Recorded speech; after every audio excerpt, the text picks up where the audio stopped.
বিভিন্ন ইস্যুতে তারা দেখা যাচ্ছে যে 14 বছরে তাদের কাছ থেকে এই জিনিসগুলো কিনতে হবে, এরকম কথাগুলি স্বার্থ দেওয়া হয়েছে। আজকে আমরা যখন অন্য দেশে আজকে দেখা যাচ্ছে যে আমাদের কৃষি পণ্য, যেমন ধরুন মাংস, বাংলাদেশে আমাদের পোল্ট্রি খামারিরা বসে যাবে একেবারে। মাংস পর্যন্ত ইন্ডিয়া থেকে, আমেরিকা থেকে আনতে হবে, এবং সেগুলি জিএম ফুড যেটাকে বলে, জেনেটিক্যালি মডিফাইড ফুড, ওই জেনেটিক্যালি মডিফাইড ফুড পাচ্ছে। দেখাতে হবে যে আমেরিকা আমাদের উপর চাপিয়ে দিচ্ছে, এবং বাংলাদেশের মানুষ এমনিতেই রোগাক্রান্ত, এমনিতেই দেখা যাচ্ছে যে চিকিৎসার সুবিধা নাই। এই অবস্থার মধ্যে আমেরিকার ওই জিএম ফুড খেয়ে আজকে আমাদের অবস্থা আরো খারাপ হবে। এরকম ভাবে প্রত্যেকটা ক্ষেত্রে দেখা যাচ্ছে, গার্মেন্টস এর ক্ষেত্রে তুলে আমদানির কথা বলছে, অথচ আমরা আমেরিকা থেকে যে দামে আমরা তুলে কিনবো তার সাথে অনেক কম দামে আমরা চায়না কিনবো, অন্যান্য দেশ থেকে আমরা কিনতে পারি। এরকম ভাবে প্রত্যেকটা ক্ষেত্রে, প্রত্যেকটা বিষয়ে আমরা দেখেছি যে আমাদের এই জাতীয় স্বার্থ বিরোধী, আমাদের দেশ বিরোধী, আমাদের জনগণ বিরোধী একটা চুক্তি করে গেছে ইউনুস। প্রকৃতপক্ষে যে আমেরিকার দালাল, প্রকৃতপক্ষে যে সাম্রাজ্যবাদের লোক, আমেরিকার খাস লোক, এ বিষয়টা আমাদের অজানা ছিল না।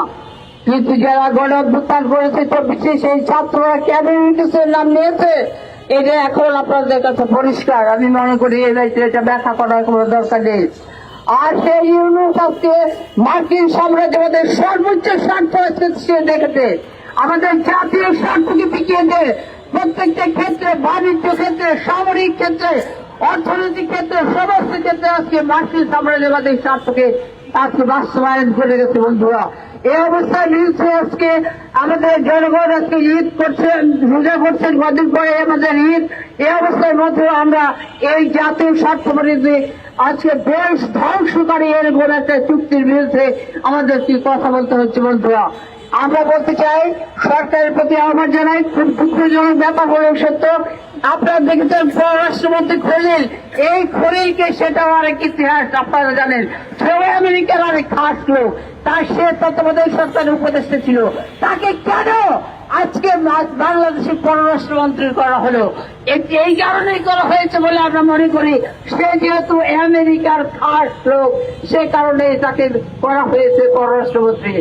ওই খলিল আজকে বলে দিয়েছে যে এই চুক্তি তারা সরকার একা করে নাই, এই চুক্তি করার সময় তারেক রহমানের সাথে আলোচনা করেছে, এই চুক্তি করার সময় জামাতের আমির শফিকুর রহমানের সাথে কথা বলেছে।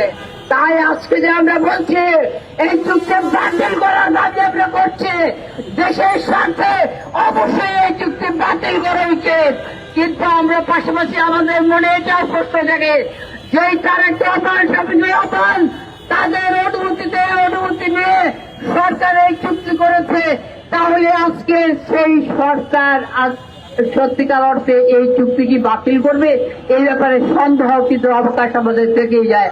তারপরে আমরা জনগণের কাছে আহ্বান জানাবো, প্রকৃত বন্ধুগণ, আমাদের দেশ মাতৃকাকে রক্ষার জন্য, আমাদের জনগণকে রক্ষার জন্য, আমাদের জনগণের স্বাস্থ্য জীবন রক্ষার জন্য আমেরিকার সাথে যে বাণিজ্য চুক্তি হয়েছে, এই চুক্তির বিরুদ্ধে দাঁড়ানো ছাড়া আমাদের জীবনে আর কোন পথ নেই।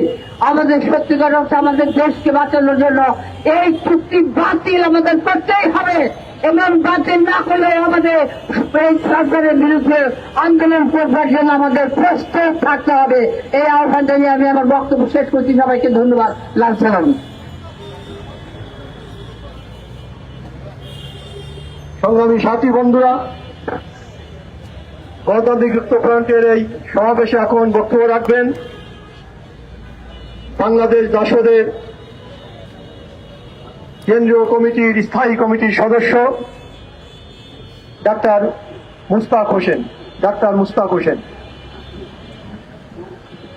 আজকে সমাবেশের সভাপতি জনাব বদরুল রশিদ ফিরোজ, উপস্থিত গণতান্ত্রিক যুক্তফ্রন্টের শরীর সংগঠন সমূহের কেন্দ্রীয় নেতৃবৃন্দ, সমাবেশে উপস্থিত সংগ্রামী ভাই বোনেরা, আমরা গত 10-12-15 বছর ধরে সংগ্রাম করেছি যে ফ্যাসিবাদী সরকারের বিরুদ্ধে তার একটা অন্যতম কারণ ছিল জাতীয় স্বার্থের বিরুদ্ধে সেই সরকার ভারতের সাথে, চীনের সাথে, রাশিয়ার সাথে, আমেরিকার সাথে আমাদের স্বার্থের বিরুদ্ধে চুক্তি করেছে এবং জাতীয় সংসদে সেগুলো কোনো আলোচনা হতো না। আমেরিকার সাথে উপরে উপরে ঝগড়া, তাদের নেতাদের পরিবারের দুর্নীতি নিয়ে দর কষাকষি করত, কিন্তু আমেরিকার কোন অর্থনৈতিক আমেরিকার স্বার্থে তারা সমস্ত চুক্তি করেছে জাতীয় স্বার্থকে জলাঞ্জলি দিয়ে। 24শে গণঅভ্যুত্থানের পরে আমরা আশা করেছিলাম অন্তর্বর্তীকালীন সরকার নতুন কোন চুক্তি করবে না, জনগণের স্বার্থের বিরুদ্ধে, এবং বিগত সরকার যে সমস্ত স্বার্থ বিরোধী চুক্তি করেছে সেগুলোর পর্যালোচনা করে শ্বেতপত্র প্রকাশ করবে। তারা মুখে মুখে ভারত বিরোধী নানা রকম জিগির তোলার